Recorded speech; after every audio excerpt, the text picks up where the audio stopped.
So everyone says, move to the country because then your life is going to be perfect. You buy some land, you grow your own food, you get your own animals, but no, there is a lot of things that go into living here, and I'm making this video so you know exactly what you're getting yourself into. And no, I'm not gonna talk about the obvious things. Yes, it can be dirty, and yes, it's going to be a lot of work. But there are a few things that people don't mention, and that is what I'm gonna cover in this video. Now, if you already live in the country, well, comment down below more because I know there's a lot more, but I'm going to cover the most important things that I found in this property. So let's get into it. Number one, do you guys know that if you live in the country, you're going to be spending a lot more money on vehicle maintenance, okay? And I didn't really know that. Obviously, I knew that my vehicle was going to go from white to being dirty brown. That was just a part of it, a given. I knew that. However, there's a lot more that goes into maintenance when you have a vehicle living out in the country. In the past 3 days, I have gotten about well, no, in the past 7 days, I have gotten 3 flat tires. That's about $15 a year, $20 a year. And I almost got a flat tire in the wrong spot, and that could have been a new tire, which is over $200, okay? But the main thing is, what I've learned living here in the country is that you have to take care of your vehicle. Because one thing that I did was, well, I come here, I try to wash my vehicle so it's not always brown and dirty. But then when I washed the tire, I actually left some mud in there. And then I didn't know that was going to do anything, okay? But all of a sudden, I'm on the highway and I'm shaking like crazy. I'm like, what's going on here? Well, it turns out that because I left mud in the rim of the tire, well, you had an unbalanced tire, and that causes the whole vehicle to actually just start shaking. Now, does that mean that if you're going to be living out in the country, you must have a country-ready vehicle? The answer is no, of course not. You don't need that. I have friends that have cars, SUVs, doesn't really matter, okay? But having a good vehicle helps. But most important is actually taking care of the vehicle you actually have. So I know that when I wash this car, I have to do it correctly. I know I have to be on top of my oil changes, my filters, and everything else. And the more you take care of your tools, just like this one, the more they're going to take care of you. So although vehicles are more expensive, well, you do save more money out here in the country. Number two, this is a crazy one, a big one. You can lose just about everything you've taken years and years to build in about an afternoon. While being here, I've talked to a lot of people, and it seems to be that every other day, somebody's house is getting burnt down. So a fire can come down here in an afternoon and wipe out the house, wipe out the sheep back there, wipe out the cars, wipe out the tractor. It can wipe everything out just like that. So you have a couple options. And I know what you're thinking, Tommy, that's an easy fix. What you do is you get insurance. Well, guess what? I got a quote just for this video, and that quote is about $5,000 a year, about $400 every single month to spend on insurance. And yeah, I know what people are going to say, okay?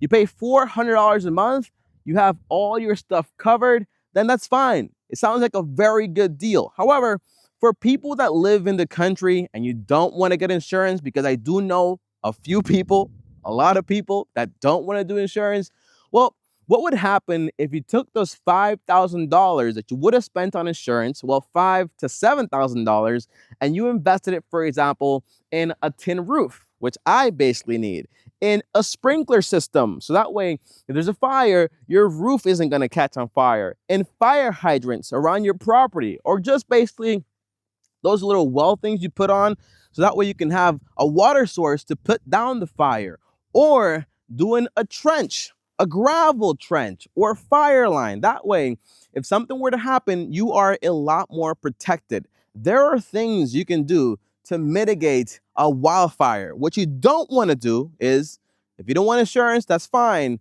But what you don't want to do is act like it's not a real risk. You need to take steps in order to protect your investments. Because the last thing you want is for in one afternoon, you to lose everything you have, and all of a sudden, you're left stranded. So that's a big risk of living out here in the country. Now you might say, what about the fire department? A lot of those guys are volunteer, and God bless their hearts, but that also means that they might not arrive on time. So keep that in mind. Now, most people won't tell you about this, but I will. Whenever you have animals, you have to be home all the time to take care of them. So as soon as 7 p.m. hits, I know I gotta go home because I gotta close on the chickens and make sure everybody's protected and safe. Is that a bad thing? The answer is no. It's a part of responsibility. But you will see that a lot of people that have chickens are never outside because they need to be home to take care of their chickens. So what do? Okay, are you gonna always have to be home? Can you never go for vacation? The answer is there is a solution, and I did a makeshift one when I had to go to Sukkot in the holy days last year, and we were out there for 8 days, and we came back, and our chickens were doing just fine. They even grew. So what do? The answer is you build systems. So having electric fence, having an automatic door that goes up and down, and having big barrels that feed and also give you water for 5 days is very important. That way you don't have to consistently be out here. But most people don't have employees. They don't have neighbors that are going to take care of your animals. So you need to be able to build systems to take care of your animals, because at the end of the day, you take care of them, but they also take care of you. Right now, these are meat chickens down here. I take care of them. They're going to take care of me. Back here, we have some hens and a rooster. I take care of them. I get eggs every single day. It's a relationship. It's a partnership. It's a part of the deal. When you first start, you got to be home every day. But then as you build systems, you can take a day off, or 2 or 3, maybe. Everything is about 20 miles away. Walmart, 20 miles. Park, 20 miles. Anything you want to do here in the country is going to be a little further away. However, is that really such a bad thing? The answer is 20 miles when you live in the city is like hours away. But here in the country, a 20-mile drive is about 20 minutes because it's basically no traffic. So I'd rather have a 20-mile trip than have a 5-mile 2-hour trip because of all of the traffic. I hear the stories from people, for example, in Los Angeles. I lived in New York for a while, and when I drove there, it's impossible. You can't find parking, and when you're driving, it's right there, but you can't make it because of all the traffic. So, yes, things are going to be further here in the city, but at least you're going to be able to make it to your destination today. The maintenance, it never ends.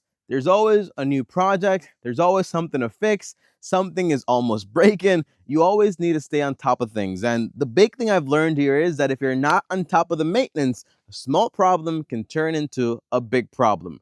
Right here in this scene of the video, there are 3 main things I'm constantly having to worry about. Number 1 is this lawn.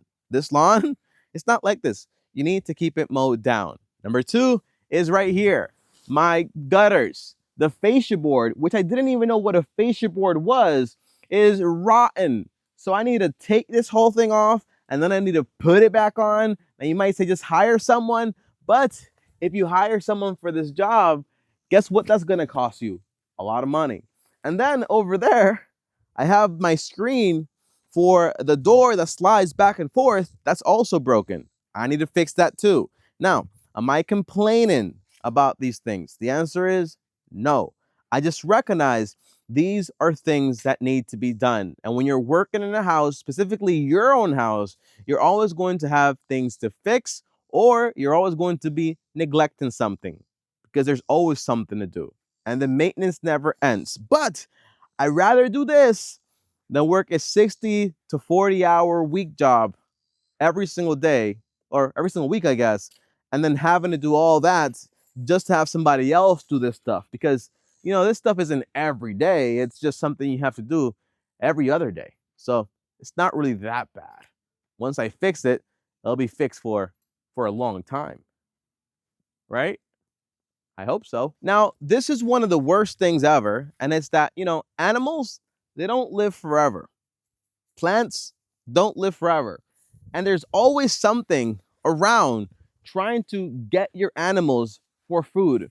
So a part of this is, in the past couple days, we lost about 2 hens because of the heat. It's been so hot.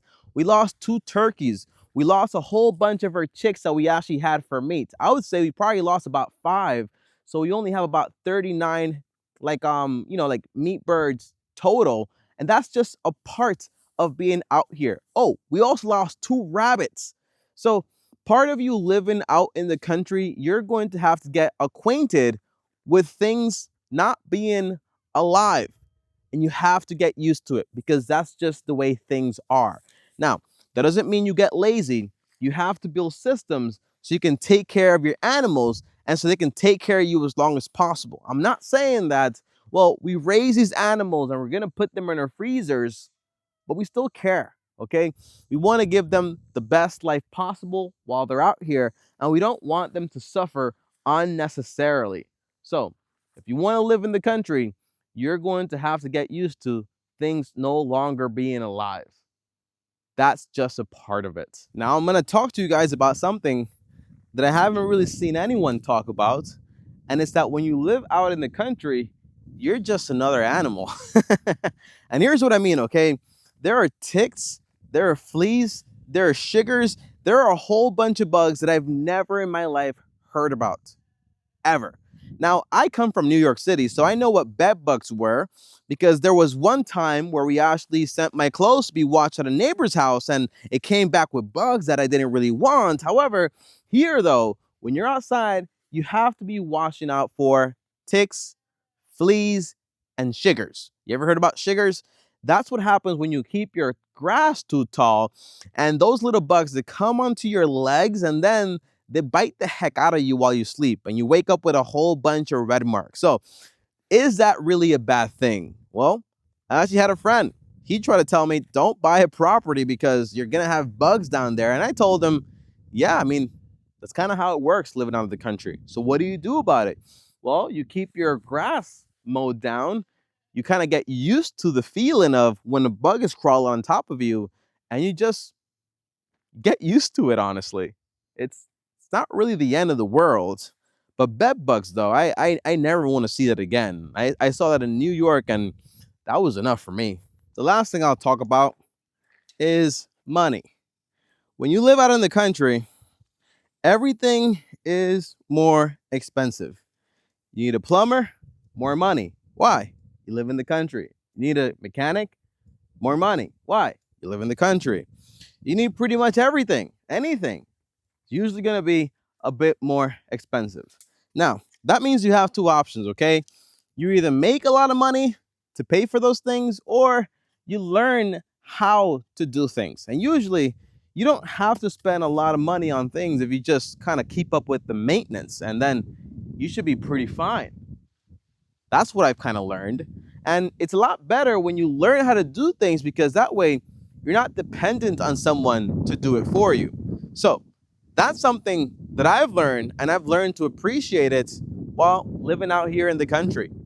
It's helped me out a lot because I've been able to learn how to fix parts of my car that I never thought about fixing, fix parts of my plumbing that I never thought about fixing either, because I've always just depended on other people to do it. But now that I don't really have a lot of options except either pay or do it yourself, I'm becoming a plumber and I'm starting to wear a lot of hats.